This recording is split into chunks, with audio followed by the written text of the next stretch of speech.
Hey YouTube, it's your girl Dr. J, and I am here today to talk to you guys about the mission of our homeschool. Now, my husband and I, we both have NASA in our blood. He worked at NASA as a college student, and I started and ended my federal career with NASA. And so a lot, it's just a part, we met because I worked at NASA. So it's just a part of us really, really strongly. And a lot of what we do in our home is based off of some philosophies that we learned from three amazing, amazing men. They're known as Jim, Bob, and Luke, and they do a lot in lessons learned in engineering. It's James Blair, Robert Ryan, and Luke S. I call him Luke S. because I can't pronounce his last name. Schutzenhoffner, I think. But Jim, Bob, and Luke are gurus when it comes to understanding the engineering process and learning lessons from past events and applying those lessons to new information. And so they are just phenomenal when it comes to informing our manned spaceflight program.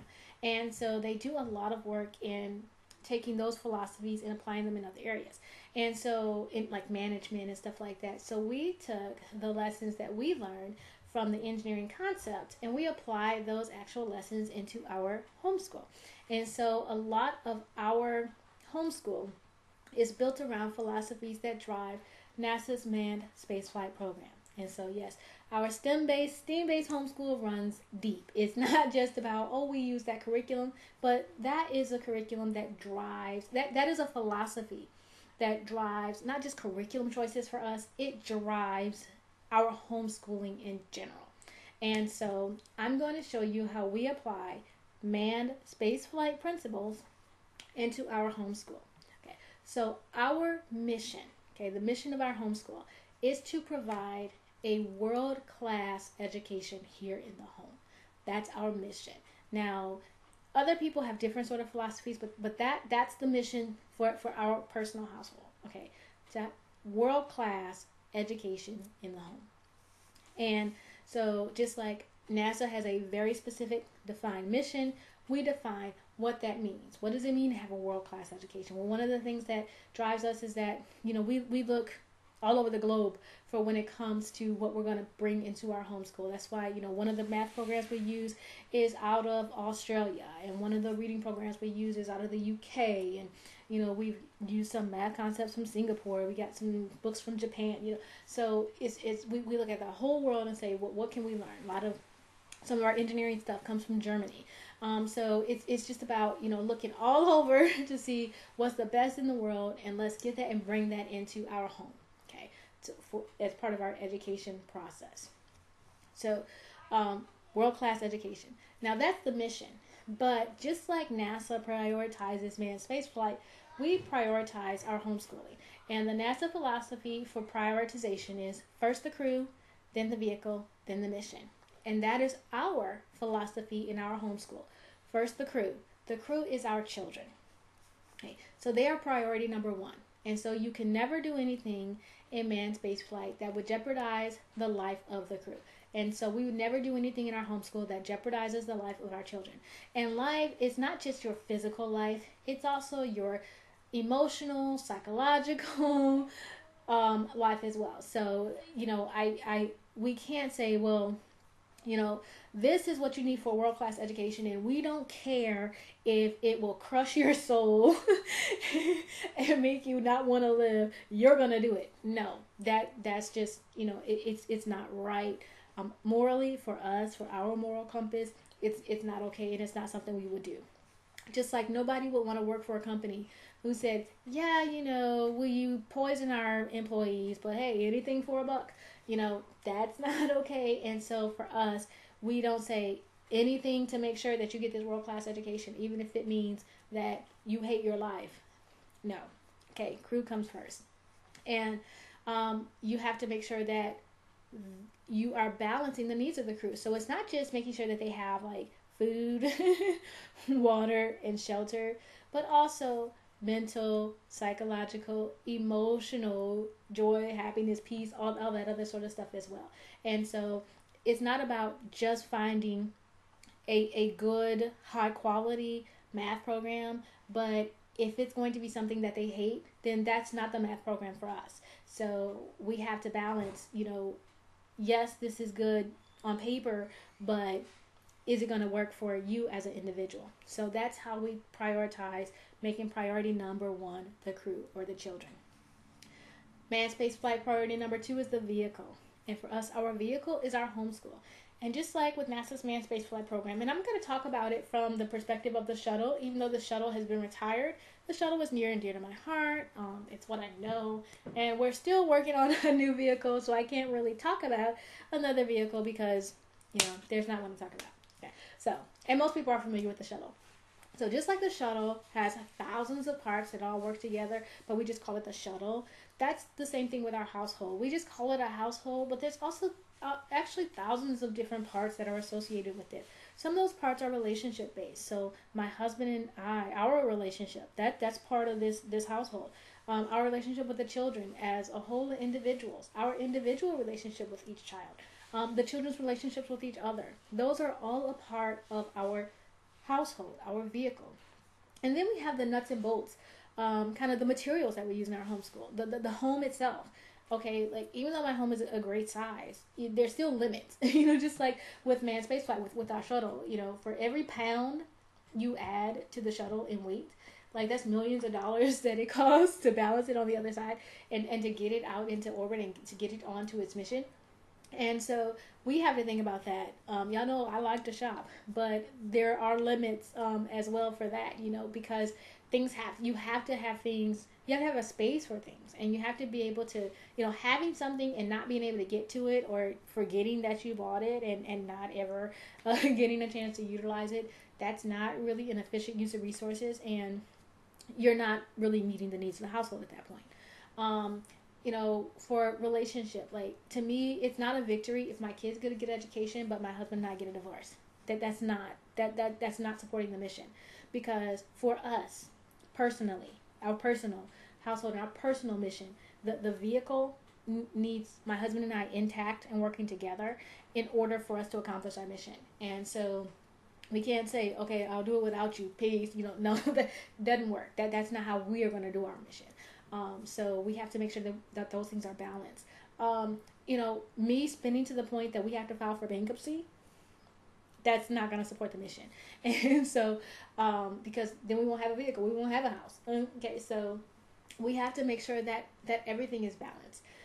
The needs of the children, that's non-negotiable. Okay, but it can't just be need-based. You have to have some wants too, but you have to balance those. Okay, so with our crew, with our manned spaceflight program, yes, we feed them, of course. We have to get them the nutrients that they need. But we also have people that are working to make sure the food tastes good. Okay, it tastes good going down. And so that's the same thing that I do with my kids. It's not enough to just feed them, educate them. I also work really hard to make sure that it tastes good. It's a good experience. You like it. I'm not just gonna feed it to them like it's eat your broccoli. No. There's 10 different ways to get you these vitamins and nutrients, and so I'm going to get you these vitamins and nutrients in the way that's most palatable for you. So it's not like I can just get you candy because that doesn't have the vitamins and nutrients. That doesn't mean I'm going to feed you stuff that sucks, just because I can. No, I don't do that. I want to make sure that I balance it out. At the same time, there are some wants that they have that's just, it's not conducive to the vehicle. Just like for our manned spaceflight program, I'm sure that the crew would love to, have big fluffy pillows and soft serve ice cream, but that's not going to work for the vehicle. And so there are some things that are wants for my crew, my kids, that we have to say no to. I know just yesterday, Salamander came in, told me and my husband, he really wanted to make an airplane that he could fly in. So, could we make that happen? And while there are kits that exist where we could get a kit and, we could put it together and we could have a working airplane. Now, if we bought that kit, then I couldn't buy food. Okay, so that's a want that has to be a no, because it would damage the vehicle, and so we couldn't accomplish the mission. So we can't say yes to every want, because we have to think about the vehicle as a whole, and we have to make sure that we can get to our mission. And so that's how we decide what do we say yes to and what do we say no to. Because the crew needs to be comfortable, especially when you're going on a long-term mission. You want your crew to be comfortable. And so I want my kids to be comfortable and happy and, nourished and all that other kind of stuff. But not at the extent where, we spend so much money, we can't keep the lights on. And so we make sure that we balance those things. Another thing that is really important for us and for accomplishing our mission is to make sure that my husband and I are focused, because the children are the crew, priority number one. Our household as a whole, all the parts that work with it, that's priority number two. But my husband and I, we have an additional role, and that is being mission control. And mission control is responsible for the entire mission. They're responsible for knowing the ins and outs of the crew. They're responsible for knowing the ins and outs of the vehicle, and they're responsible for knowing the ins and outs of the mission. And one of the things that's so interesting is that when a mission is successful, like with our manned spaceflight program, when the mission is successful, everybody gives glory to the crew, and that's the way it should be. So if our homeschool is successful, the kids are going to get the glory. They're going to know their names. And my husband and I, the best we may be known for is like mom and dad. But you can name various astronauts, but who can name like one person that was working in mission control at our last, manned space flight? Nobody. Unless you're like family members with that person.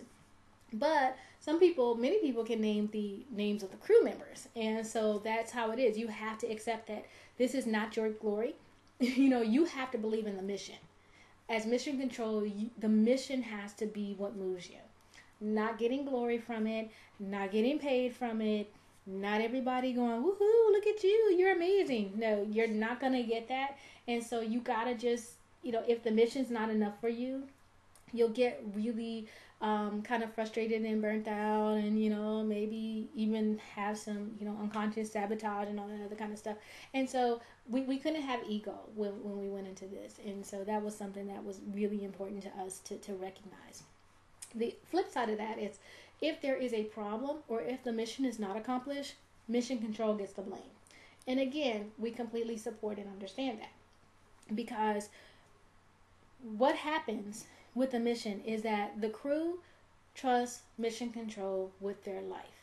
They trust that mission control knows them inside and out. They trust that mission control knows the vehicle inside and out.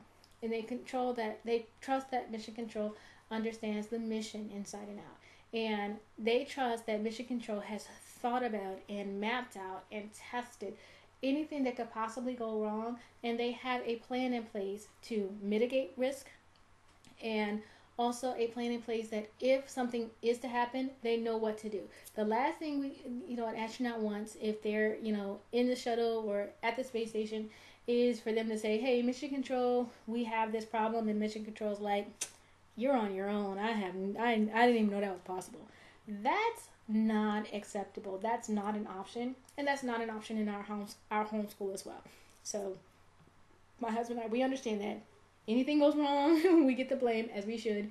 And if all goes well, nobody knows our name. So that's something that's really, really important for us, and really that we think heavy and hard about. And so that's why we spend so much time researching and talking and all that other kind of stuff, because we understand what's at stake, and that our children are trusting us to get this mission accomplished. Those who are familiar with spaceflight, they will tell you that there are two of the most important systems on the mission, like on the vehicle. Although everything is important, of course, everything is important. But when you start to really look at what are those intricate things, the first is the life systems, the systems that keep the crew alive. And so yes, you're gonna make sure that nobody dies or comes back insane.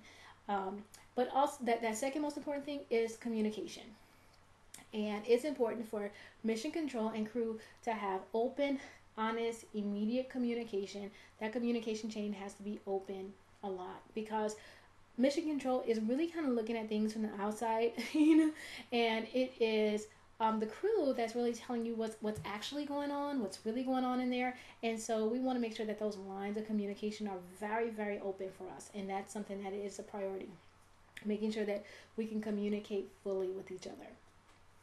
Another thing that is important for us is to really get a good view. For those who are familiar with the Columbia tragedy, and that was the last time we used the Columbia Space Shuttle, it ended up having a tragedy on failure on reentry, and it blew up, and the entire crew was lost. And one of the things that we learned, NASA learned, and we learned as a country, is that we needed to be able to see what was going on, see things with the human eye. And because you could be looking at bells and screens and reports and dots and blips, but there's nothing about seeing something with your own eye and assessing that information very clearly and having human eyes on it. And so that's when more cameras were installed on the launch pad, and cameras were installed just outside of the vehicle as well, so that you could see if a piece of foam fell off or a tile fell off or something like that, on those kind of really heat intense aspects. Usually launch and landing is when it gets the hottest, and that's why people like have all this fear when they first start homeschooling, and then they get another wave of fear when it's time for graduation. And those are those two like extremely hot the times when failure is most likely to happen. And so I want to make sure that we have eyes on the outside, and that's why my husband and I choose to do outside testing with a professional with our children. And that is so that there is another set of eyes that's not emotionally tied to the mission, that can say, hey, you're right on track, mission going forward, your trajectory is good, I can see that you are absolutely in line to meet your mission. Or they could say, you know what, a piece of foam fell off, so you want to watch that. Or, you're missing 3 tiles, and so you're going to have to really be aware of the fact that you're missing 3 tiles. So when you come in, you may have to change your flow a little bit. You were going to come in like this, but you might have to come in like this. You might have to come in like this, because if that heat hit that tile just at that right point, you could have a failure. And so we are actually fans of we choose personally to have outside testing, just to make sure that we have that other set of eyes who can maybe see things that maybe we couldn't see because we were looking at this report, or we were looking at this screen, or we were looking at this piece of it and didn't see that a little piece fell off of the tail right there. And so that's another big part of our choice that we made in order for us to meet this mission of having a world-class homeschool. Now, or world-class education in the home. And part of that conversation that my husband and I have is, when we would abandon the mission, because, we did not go into this to abandon it. And, there's not a lot of reasons for us to abandon it, but there are some. And it's anything that would jeopardize the crew and anything that would jeopardize the vehicle. And so, if one of us gets bit by a zombie, then that probably means that we probably should stop homeschooling until we figure out, what to do about that. And so, and zombie bites are not the only reasons to abandon it. But, we want to make sure that we've talked about, when would we not? When would we choose to do something else? And it's not that, you choose to fail or you plan to fail. It's that you plan so that you don't sacrifice the crew based on some, ideas or some notions that you have, or some, this is my philosophy, to the point of messing things up. So we talk about those things. We also are very clear in our mission, because it's very easy to get sidetracked, because there are a lot of other good missions in homeschooling besides the one that we've chosen. And so that's like if our manned spaceflight crew, they said, okay, we're going to go to Mars. Okay. And somebody said, you know what? On the way to Mars, why don't y'all stop off at the moon? That would be really awesome. We'd learn a lot. Now, would we learn a lot if we went to the moon? Yes. Would it be cool? Yeah. Would it hinder our mission to go into Mars? Absolutely. Because it would cost a heck of a whole lot of money. We haven't planned. That wasn't in the plan. Well, I guess if we do space shot, that is in the plan. But ignore the possibility of space shot. But like if that wasn't the plan, then we can't do that. We're not gonna say, hey, we got a vehicle that's going to Pluto, but let's stop up at Jupiter just to say hi. No, we're not gonna do that because that would hinder that mission. And so that's the same thing for our homeschool. We have a STEM-based, theme-based homeschool, and so even though there's really cool things happening in classical or veritas education, and even though there's really cool things happening in unschooling, and even though there's really cool things that are happening in Charlotte Mason and all this kind of stuff, that's not our mission. And so it's great. The people who that is their mission, that's awesome. If you have an African-centered homeschool or anything else, that's awesome. That's cool. Godspeed to you, because that's amazing. But that's not our mission. And so we can't get off track as mission control and saying, oh, that'd be cool, because we might make all these pit stops, but we failed in our mission because we got sidetracked. And so that's a reason why my husband and I, we talk so much, we do so much planning, we do so much in focusing what we do, because we chose this mission and it made sense and everybody agreed to it, and it's our job as mission control to make sure that we give it the best possibility of working and not getting sidetracked and not getting off focus and not building in things later that we didn't plan for. That's really not going to work. And so we try to make sure that we keep things as focused as possible so that the mission can be completed. And we also make sure that everybody understands the mission, that the kids understand the mission, that we understand the mission, and that we can all work together to keep everything focused and keep everything going well. So I hope this helps you guys understand a little bit of how I do things, and how my husband and I do things in planning, and that that's why we make the decisions that we make and we do the things that we do. And our way is not going to work for a lot of people. I mean, we're nerdy, geeky people, and so we had a spreadsheet for naming the twins. Like, okay, baby A is a boy and B is a girl. This is this, and if they're both boys, or this. And, okay, so we just this is just how we work. We're spreadsheet people. We're like, spontaneity is not fun for us. So it's like we're not like, we don't just get in the car and say, well, let's just see where the car takes us. And so having a very structured kind of engineering based homeschool that works for us, because that's our personality. Whereas it would drive other people crazy, like, because we put so much planning into it. I plan in the extreme so that if I get hit by a Mack truck, we can still go forward in accomplishing the mission, because there's been a lot of missions where the person who came up with the mission, they weren't still around when the mission was completed. But because their vision was so strong and so important, it was able to, happen and work. So, if I'm the one that gets bit by a zombie and, I get hauled off by the government for experimentation, like, that's cool. We can still keep going forward. Life's good. You got this. And so, it's just like how we work. And that's not saying that other missions aren't great. So if you unschool, that's great. That's your mission, and I'm rooting for you to accomplish great things in it. And if you are a Veritas or classical or any other type of homeschool, that's great. But for us, it was just really important to be very specific for ourselves in our mission and how we wanted to accomplish our mission and what we needed to do. And so it affects everything. I'll do another video where I'll show you guys how we take a systems engineering approach to our homeschool and what that looks like and what that means. But everything is very intentional and it's fun for us. The planning is fun for us. The strategizing is fun for us. But it wouldn't necessarily work for everybody. But I wanted to give you a little bit more of a feel of what it means and what it looks like to not just have a STEM-based homeschool, but just, that whole philosophy that drives everything that we do. And it makes more sense as to why we get goofy, crazy, happy about this sort of thing. So I hope that helps. This is Dr. J, and I'm out. Bye-bye.